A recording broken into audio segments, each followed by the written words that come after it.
Learn today about how to send a message they would pay to receive. Let me talk to you about my core belief and the way in which I think you should organize all of your go-to-market efforts. So, this is around two things. You orient around the message. The list is the message, I always say. Now, there's two core things to orient all of your go-to-market efforts around: a PQS and a PVP. PQS, PVP. PQS, PVP. Now, the first one, which is not as good, frankly, is a pain qualified segment. These are folks that through data that you can programmatically identify are in the exact same situation as a customer. Now, let me talk to you about a talk that I gave at CTOX. It's a lovely organization, and I love chatting with these folks.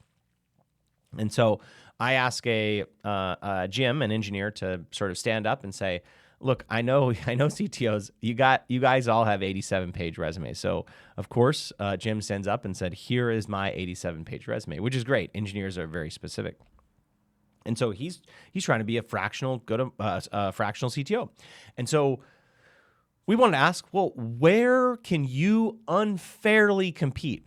Well, it turns out that he worked at Verizon. And at Verizon, he studied replacing physical cables, in case you don't know what a cable was, with wireless networks, local wireless networks. Well, why does this matter?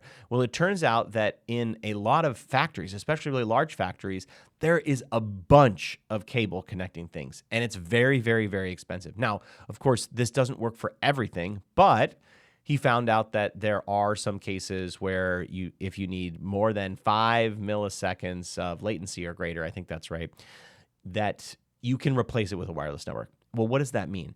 That means millions of dollars. It's like $1,000 a mile or something for Cat5 cable, especially if you get the really good stuff. And so suddenly now I said, hey, Jim, how many people in the world are good at this? And he's like, 1,000 or less. So now we know that now Jim has to compete with 1,000 people for a fractional CTO role. But here's the question. How do we know which companies? Well, we're looking, are they expanding centers? Are they expanding centers? This is going to be the thumbnail for sure. Are they expanding centers, right? Do they have, can they handle this, a higher latency, right? It's not like where actual like response speed is absolutely important to run a robot or whatever, where some delay is okay. Where there's a lot of cable, so where you can save a lot of money. That is a pain qualified segment for him, because if he can find that, all he has to do is talk about his exact experience at Verizon, and what the message looks like is, Jordan, I know you're opening a new facility at 123 Main Street, and it's 80,000 square feet. Based on my math, and you're going to spend about $8 million on cables alone. I worked at Verizon, and we were studying a way in local factory environments to replace cables with local 5G networks. Do you want to learn about what I know? That's the message. That's a pain qualified segment. And really what you're trying to do is like, how can you find customers in the exact same situation and tell the exact story of your expertise to the next customer? Your believability increases dramatically.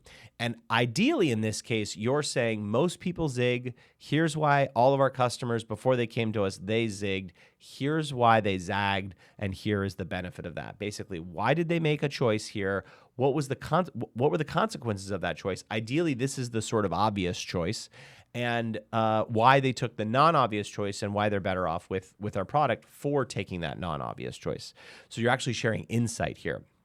And Jim could have gone a little bit further and even said like, hey, in your case, like there's some constraints that you might think about when you're buying. Like he may even have an understanding of the cables. He might say, hey, look, if you're buying $80 million, I have got some good suppliers here that, or like I can help you pick out even the wires and save you a bunch of money, right? Okay, that's a PQS, a pain qualified segment. Now, there's something even better, which is a PVP, a permissionless value prop. What you're trying to do with the PVP is you're trying to structure data in the world to provide someone a non-obvious insight that is independently valuable, that is related to your product, and it's compiled only with public data. That is a PVP. So let me give you an example of this. For a company that we let's actually give the Texada example because this is easy, like the easiest to understand. So Texada is a company that does equipment rental, like large equipment rental.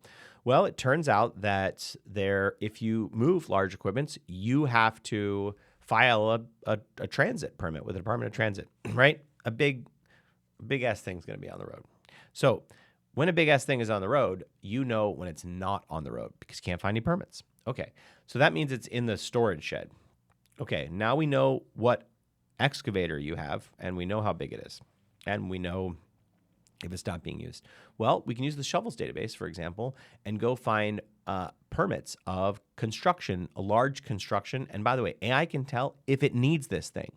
So I can blend these two things and say, Earl, your Cat 365 excavator, I should make up something, seems to be not on the move right now. If I'm reading my Department of Transit permit right, did you see that they just filed a large construction project for 123 Main Street?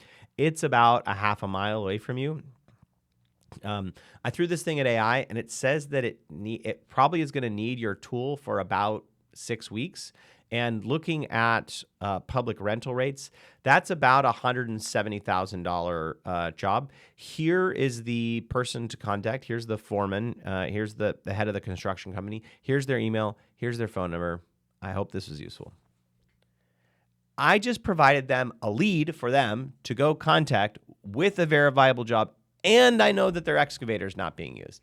Now, even if you get this, even if, like, let's say, for example, it was on the move and they didn't file a move permit or whatever, right?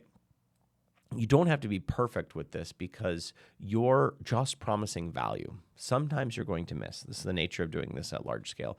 But if you can do this right, the message is independently useful to the recipient.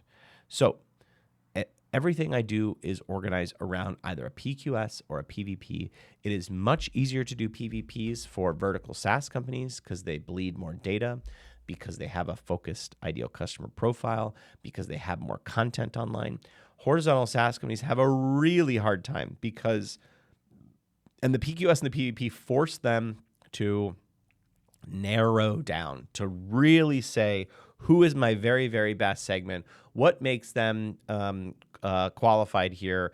And what exact problem they have where I have some insight? I got a course coming up. You can watch me do this type of work live on the Cannibal, Go to Market Cannibal, 9 a.m. every Friday. And I've got a course coming up. It'll be $1,000. And it will talk about this, who to target, what to say, and my whole process for how we got here, what we should do next, and how you should do it. All the prompts you needed to run PQSs and PVPs. Now, I think this is live, but you can subscribe to my newsletter here, which is going to actually go walk you through this argument. If you go to pvp.blueprintgtm.com, you can type in your email and let's see if some emails go out. Thank you so much for watching. I am so grateful for you. Have a beautiful day.